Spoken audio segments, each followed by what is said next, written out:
So as a solo filmmaker and photographer, whenever I get to a location, I have to worry about a lot of stuff. But the first thing I always try to figure out is what I want my framing to look like for all of the shots that I need to get.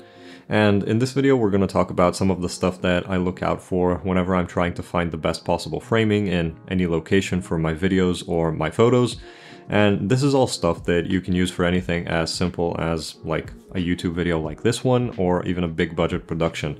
And the cool part is a lot of filmmakers and photographers usually overlook all of the things that we're going to be talking about. So by just keeping it in mind, you're giving yourself a huge advantage. So first up, a lot of people usually focus way too much on their subject and completely ignore everything else that's in their frame. And that can end up making it look way too boring or way too packed with a bunch of random stuff. So whenever I get to a location, I try to figure out what else is going to be important to my story aside from my subject. Could be something like the logo of a business, or some sort of building that is somehow tied to my character, or a landscape that's important to the story, or any number of small items that might be hinting towards what my subject is interested in and what the story is going to be about. So if I'm filming with someone who's a mountain biker, maybe I'll try to have their bike or their helmet somewhere in the background.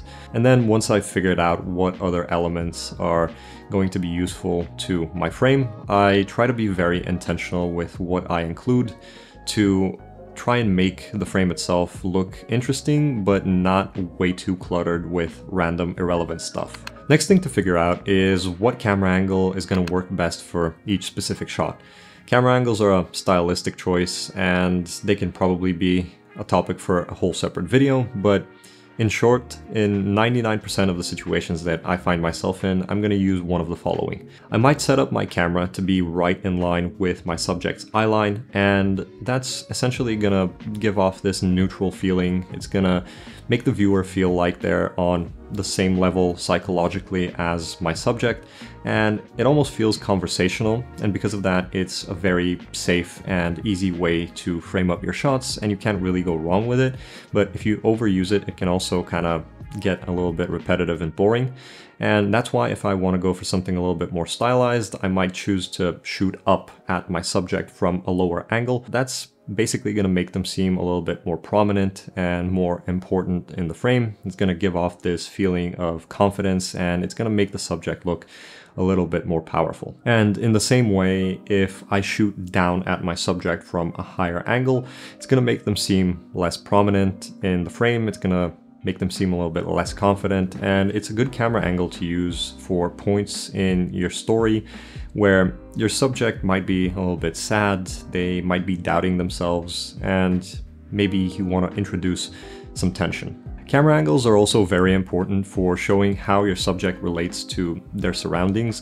And so if you want to give your viewer context of, the scale of something in the background relative to your subject, it's probably worth it to think about which camera angle is going to do that best. The next thing I look for is ways to create depth in my image, and usually lighting is a huge part of this, but it's not the only thing that you need to think about, because sometimes even when you have good lighting, your image can end up not looking exactly right. That's why it's always a good idea to have some distance between your subject and their foreground and their background. That way you can create subject separation, and when you combine it with some good lighting, you can avoid your image looking too flat. If you're shooting outdoors, it's obviously going to be a lot easier to get distance between your subject and their surroundings because you're in a huge open space.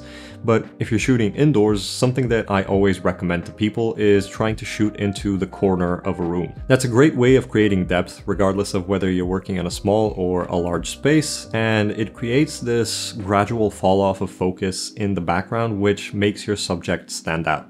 That being said, if for whatever reason you absolutely have to shoot up against a flat wall, I always recommend that you try to have your subject standing a little bit further from it, so that way it doesn't look like you've taken them hostage and you're recording a ransom video. Something else to think about is using objects in the background to create depth, because sometimes even if you're shooting outdoors or into a corner, if your background is way too empty, it can flatten out your image. And sometimes having a clean background can be an intentional choice in your scene, but unless you've specifically planned it like that, having nothing there might be something that you want to try to avoid. My next piece of advice is trying to find something in your location that you can include in your frame and then use to motivate the rest of your light from. Motivated lighting is something that I've mentioned in other videos, and it can be its own topic for a separate video, but it's essentially finding a source of light that's already available in your location and then using that to figure out where you're going to be placing any other lights that you're going to be using. Basically, what you're trying to do is make it seem like the light source in your frame is the main thing that's lighting your subject, even though it's not, and you have a bunch of other lights set up. It could be all sorts of different things, like a street light, a neon sign in the front of a store, car headlights, a window, glass doors, or a lamp somewhere in the background. And setting up your frame and your lighting this way is going to make your frame look a lot more natural and a lot more pleasing to the eye, and it's overall just going to make it look a lot more professional. And one more thing I look for is ways to compose and frame my subject using their surroundings. This can be done using negative space, leading lines, objects in the background, or framing them with their foreground.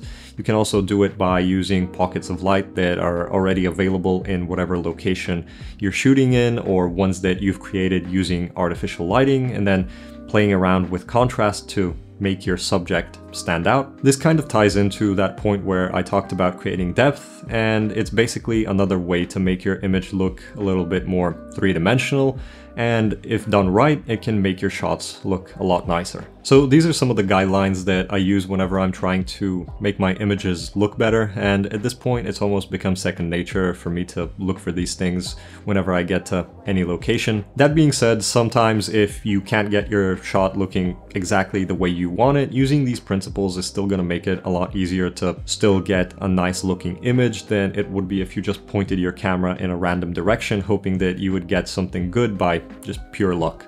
So I hope you were able to take something away from this video. Hopefully it was helpful and it gave you something to think about for the next time you decide to go out and shoot for a project. As always, if you made it to the end of this video, I just want to thank you because it really means a lot to me, and I want to quickly thank each and every single one of you that has decided to subscribe to the channel recently, for supporting me and leaving positive comments and just giving me a chance in general. If this is the first video that you're seeing from me and you happen to enjoy it, I would really appreciate it if you decided to subscribe and stick around, and I'll see you in the next one.